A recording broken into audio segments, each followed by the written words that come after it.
Okay, guys, it's me, Tier, and I'm here with Havish. And we're going to talk about zombies, because I feel like this is a really important issue for today. Why are you laughing? I mean, it's only a matter of time, I think, before they come, and everybody should be prepared.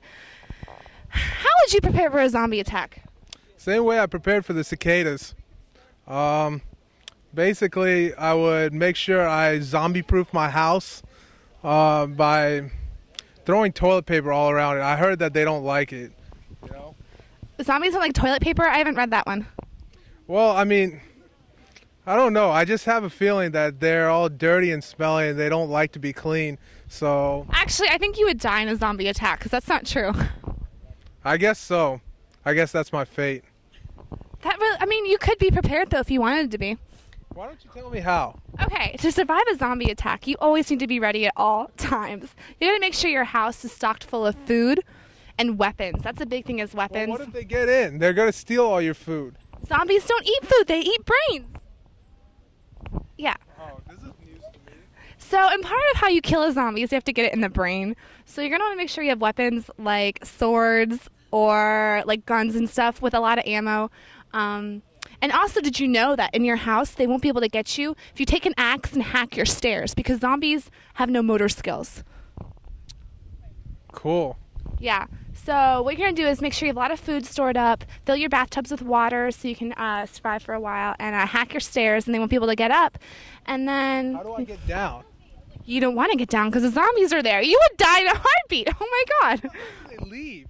They're never going to leave until somebody goes and kills them all. You just have to wait for... If they can't get any food. Well, that's probably true, but unless they just smell you and they just stayed there for a long time. Well, You really need to read a book and be prepared. The Zombie Survival Guide is available at all major bookstores, and I really recommend it for you to read if you do want to survive the zombie attack. I'm poor. You go to the library and read it, because your life is worth a lot more than a book. I'm with Grace again, and apparently people on this campus are not prepared for the zombie invasion when it comes. And I'm really concerned about this because, gosh, I mean, you would die. I mean, Grace, what do you think? Okay, so, I mean, obviously it's very important to prepare for a zombie attack.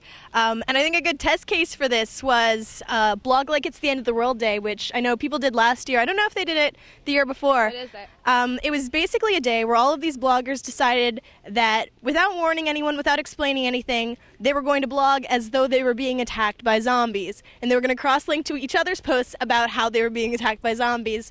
So if you didn't, pay much attention. Fascinating. It was, because you just log on to somebody's blogs and they'd be like, hey, okay, so there's a crisis, there's something downstairs, it's really loud, and it keeps talking about brains. I threw a shovel, I'm not sure what happened, I'll blog later with an update. And they Oh my wouldn't- gosh! And they wouldn't say what it was. So, How did I know people about who didn't know what was going on, they were like, what the hell is going on with these bloggers? That's like that War of the Worlds thing when they did the radio broadcast. That's really kind of fascinating. I wish I would have known about it, because I totally would have done it. Hey guys, it's Tier, and I'm here with Luke Rosenberg. Luke Rosenberg and Alex Katzenstein. And right now, we are talking about zombies and being prepared for zombie attacks. Now, this kid knows how to survive a zombie attack. What would you do if zombies came? Well, first of all, you have to remember, they feel no fear. Why should you? There's no reason to be afraid of zombies. It's simply a nuisance at most, But they're trying to eat your brain, and they've taken over the whole world. What are you going to do now? They haven't taken over the whole world, and we're superior to zombies. You have to realize that we have so many advantages over zombies that there's no way that you should, anyone could take a zombie. I could, if this guy were a zombie right here, I mean, there'd be no threat to anyone here. We could just go up and just rip his head clean off. It wouldn't be a problem for anyone. But what if he bites you, or any of his blood or his saliva gets in your system? You become a zombie, and that sucks.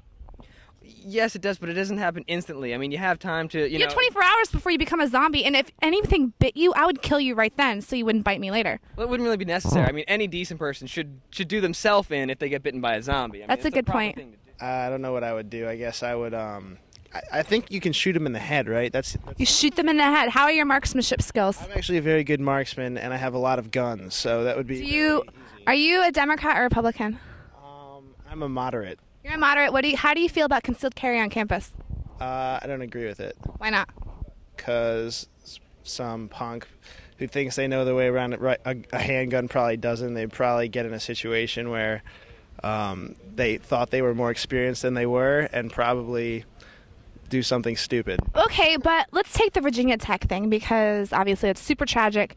But I mean, this kid came on campus, shot 22 people. If somebody in that classroom would have had a gun, it would have been over within the first 2 shots.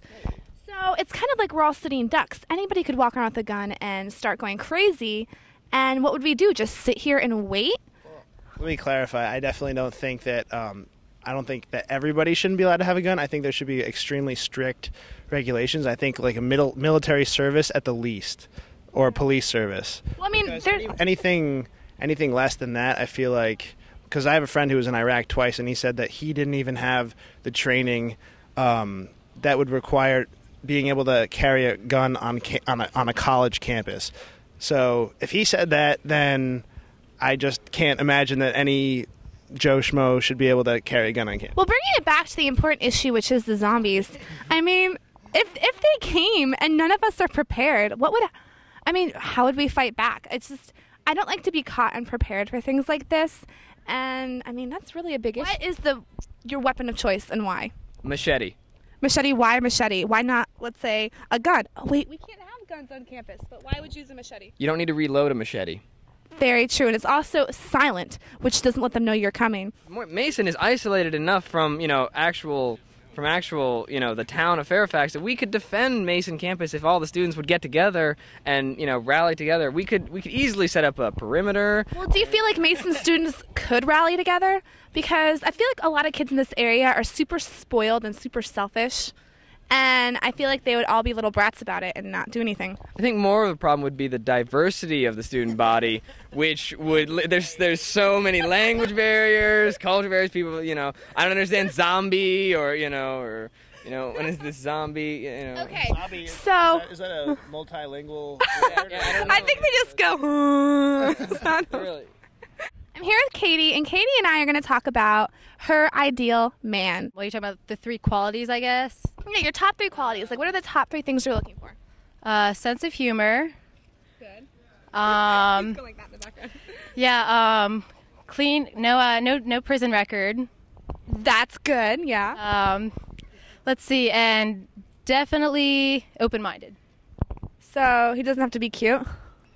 Not my top 3. That's good, though. That's good. Look, a squirrel. My name's Evan. This is Evan. And Evan, what do you want to talk about today? It's beautiful out. The weather, really? Okay, let's talk about something else. I don't know. I'm going with my friends. We're going to play some broomball tonight. What's broomball? It's basically, you take these big things that look like hockey sticks, and you don't play with skates or anything, but it's like hockey without skates. But, so, where do the brooms come in? Do you ride? No, and it's not like, that's some like Harry Potter. Are you in a fraternity?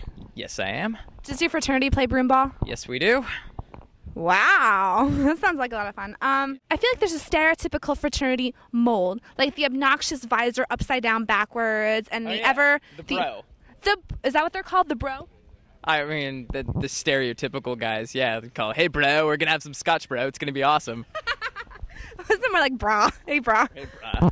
Let's go surfing. Well, because I feel like here at Mason, and maybe it's because we're not a traditional campus, we have a lot of commuter students, that we don't really have that bra mentality. I mean, what fraternity are you a part of?